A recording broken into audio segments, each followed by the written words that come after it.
दोस्तों नमस्कार, स्वागत है आप सुन जो अभी तक की में। आइए देख लेते हैं विद्यार्थी जीवन से प्रमुख खबरें। कल देर शाम लोक सेवा आयोग से एक महत्वपूर्ण नोटिस जारी की गई एई भर्ती विज्ञापन को लेकर। एई भर्ती विज्ञापन में टोटल पदों की संख्या 550। क्या अभी और पद बढ़ सकते हैं?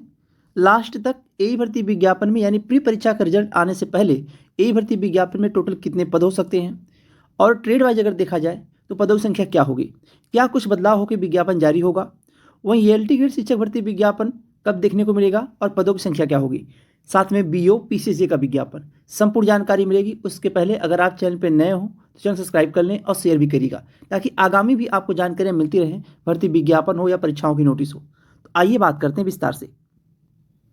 कल देर शाम लोक सेवा आयोग की नोटिस जारी की गई थी कि एई विज्ञापन में 550 पद हैं। यह एक छोटी सी नोटिस, लेकिन यह बहुत बड़ी खुशखबरी आप लोगों के लिए रही कि आप लोग काफ़ी दिनों से इंतजार कर रहे थे कि एई का विज्ञापन कब देखने को मिलेगा। खैर, एई का विज्ञापन तो जारी कर दिया गया, लेकिन यहाँ पे कहीं ये देखने को नहीं मिला कि एई की परीक्षा क्या प्री परीक्षा और मेंस परीक्षा के साथ में साक्षात्कार होगा या केवल एक परीक्षा और साक्षात्कार होगा। खैर, लोक सेवा आयोग की अब सभी परीक्षाओं में बदलाव हुआ है, इसलिए आपको 2 स्टेप की परीक्षा देखने को मिलेगी, एक प्री परीक्षा और एक मुख्य परीक्षा, जो सूत्रों द्वारा जानकारी मिल रही है। और आप लोगों को यह भी बताया गया था इस चैनल के माध्यम से कि एई का विज्ञापन 350 प्लस पदों पर देखने को मिलेगा। तब आप लोगों को तमाम ऐसे कमेंट्स वगैरह आ रहे थे कि इतने पद नहीं हो सकते। और एक जानकारी आप लोगों को यह भी दे दी जा रही है कि प्री परीक्षा का रिजल्ट आते आते एई में टोटल पदों की संख्या 700 के आसपास होगी, यानी 700 प्लस पद आपको देखने को मिलेंगे ए में। अभी टोटल 550 पद हैं। लोक सेवा आयोग अपने पदों की संख्या तब तक बढ़ाता है जब तक प्री परीक्षा का परिणाम जारी नहीं हो जाता। तो ए विज्ञापन में एक आपकी प्री परीक्षा होगी, दूसरी आपकी मुख्य परीक्षा होगी और तीसरा आपका साक्षात्कार यानी इंटरव्यू होगा। प्री परीक्षा आपकी ओएमआर बेस होगी, मेंस परीक्षा आपकी ओएमआर बेस होगी और एक आपका इंटरव्यू होगा, यानी 3 स्टेज से आपको गुजरना होगा। और पदों की संख्या 700 प्लस होगी आपका प्री परिणाम आते आते। और आवेदन आप लोगों का यहाँ पे दिया गया है, माह दिसंबर के प्रथम सप्ताह से आपका आवेदन शुरू कर दिया जाएगा।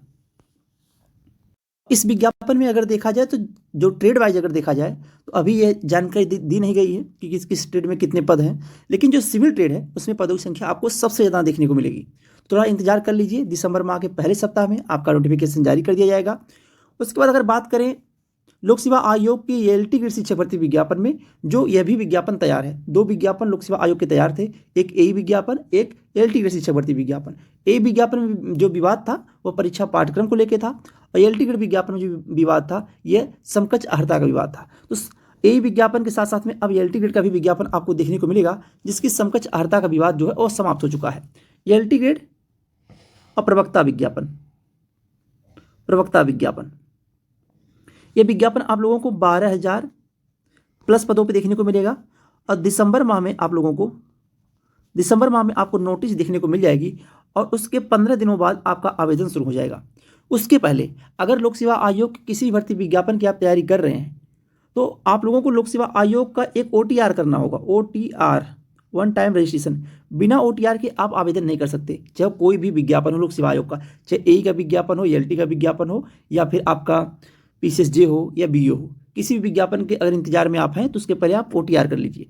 OTR होने के 24 घंटे बाद आपको OTR पासवर्ड मिलेगा, उसी पासवर्ड के तहत आप विज्ञापन में आवेदन कर पाएंगे। तो एलटी ग्रेड प्रवक्ता का विज्ञापन आपको 12,000 पदों पर दिसंबर माह में नोटिस देखने को मिल जाएगी। संभवतः दिसंबर माह से ही आपका आवेदन जो शुरू हो जाएगा। और इसमें भी एक बदलाव किया गया है कि पहले एक परीक्षा हुई थी 2018 में जब विज्ञापन जारी किया गया था, और बिना साक्षात्कार के यानी एक परीक्षा के साथ साथ आपका फाइनल परिणाम जारी कर दिया गया था। लेकिन इस बार क्या होगा, एलटी ग्रेड विज्ञापन में एलटी ग्रेड प्रवक्ता में प्री और मुख्य परीक्षा, इंटरव्यू यहाँ पे नहीं होता, साक्षात्कार यहाँ पे नहीं होता, केवल प्री परीक्षा होती है और मेंस परीक्षा होती है। प्री परीक्षा आपकी ओएमआर बेस होगी और सबका एक ही पेपर होगा, यानी कि यहाँ पे सब्जेक्ट देखने को नहीं मिलेगा। और जो दूसरी परीक्षा होगी यानी कि मेंस परीक्षा होगी, ये भी ओएमआर बेस होगी, यानी कि ट्रिक वाला जो होता है OMR बेस, यह परीक्षा होगी दूसरी भी। और साक्षात्कार यानी इंटरव्यू नहीं कराया जाएगा, केवल प्री और मुख्य परीक्षा के साथ साथ में आपका फाइनल सिलेक्शन होगा। जो सब्जेक्ट वाली परीक्षा होगी वह आपकी सेकंड परीक्षा होगी। पहली परीक्षा सबकी समान होगी, दूसरी परीक्षा सब्जेक्ट वाइज होगी। इस तरह से आपको सिलेबस देखने को मिलेगा लोक सेवा आयोग की एलटी ग्रेड शिक्षक और प्रवक्ता शिक्षक भर्ती विज्ञापन के। वही बात करें बीओ विज्ञापन को लेकर, तो बीओ विज्ञापन आने में भी समय लगेगा, लेकिन उसके पहले पीसीएस जे विज्ञापन आपको देखने को मिलेगा लोक सेवा आयोग से। पीसीएस जे के भी अच्छे खासे पदों का अधियाचन मिल चुका है लोक सेवा आयोग को, लेकिन यह अभी क्लियर नहीं है। जब तक कोई डाटा मिल नहीं जाता, यह अस्थायी नहीं रहता कि हाँ इतने पद का अधियाचन मिला हुआ, तब तक आपको बताया नहीं जाएगा। लेकिन ये मान के चलिए कि अच्छे खासे पदों पे आपको विज्ञापन देखने को मिलेगा। एलटी ग्रेड विज्ञापन के बाद आपको पीसीएस जे विज्ञापन और एपीओ विज्ञापन का नंबर आएगा। एपीओ और पीसीएस का विज्ञापन देखने को मिलेगा। उसके बाद बीओ विज्ञापन आपको देखने को मिलेगा। अभी अगर देखा जाए तो 153 प्लस पद के अधियाचन लोक सेवा आयोग के बीओ विज्ञापन के मिले हुए हैं। बीच में क्या कुछ और पद मिले हैं यह भी क्लियर नहीं, लेकिन 153 से ज़्यादा पदों की संख्या बीओ की हो चुकी है। और पीसीएस जे और एपीओ को लेकर आप लोगों को आने वाले एक सप्ताह के अंदर अंदर जानकारी दे दी जाएगी कि लोक सेवा आयोग ये विज्ञापन कब जारी करेगा और इसमें कितने पदों का अधियाचन लोक सेवा आयोग को मिला हुआ है, ये भी अपडेट आपको दे दी जाएगी। और ए विज्ञापन और एलटी ग्रेड विज्ञापन को लेकर आपको अपडेट दी गई थी, जो बताया गया था वही उतने पदों पे आपको विज्ञापन देखने को मिला है। बाकी जैसी भी अपडेट निकल के आती है भर्ती विज्ञापन परीक्षाओं की जानकारी सबसे पहले सटीक जानकारी के लिए आप चैनल सब्सक्राइब कर लीजिए और शेयर भी करिएगा। आज के लिए बस इतना ही। बहुत बहुत धन्यवाद। जय हिंद।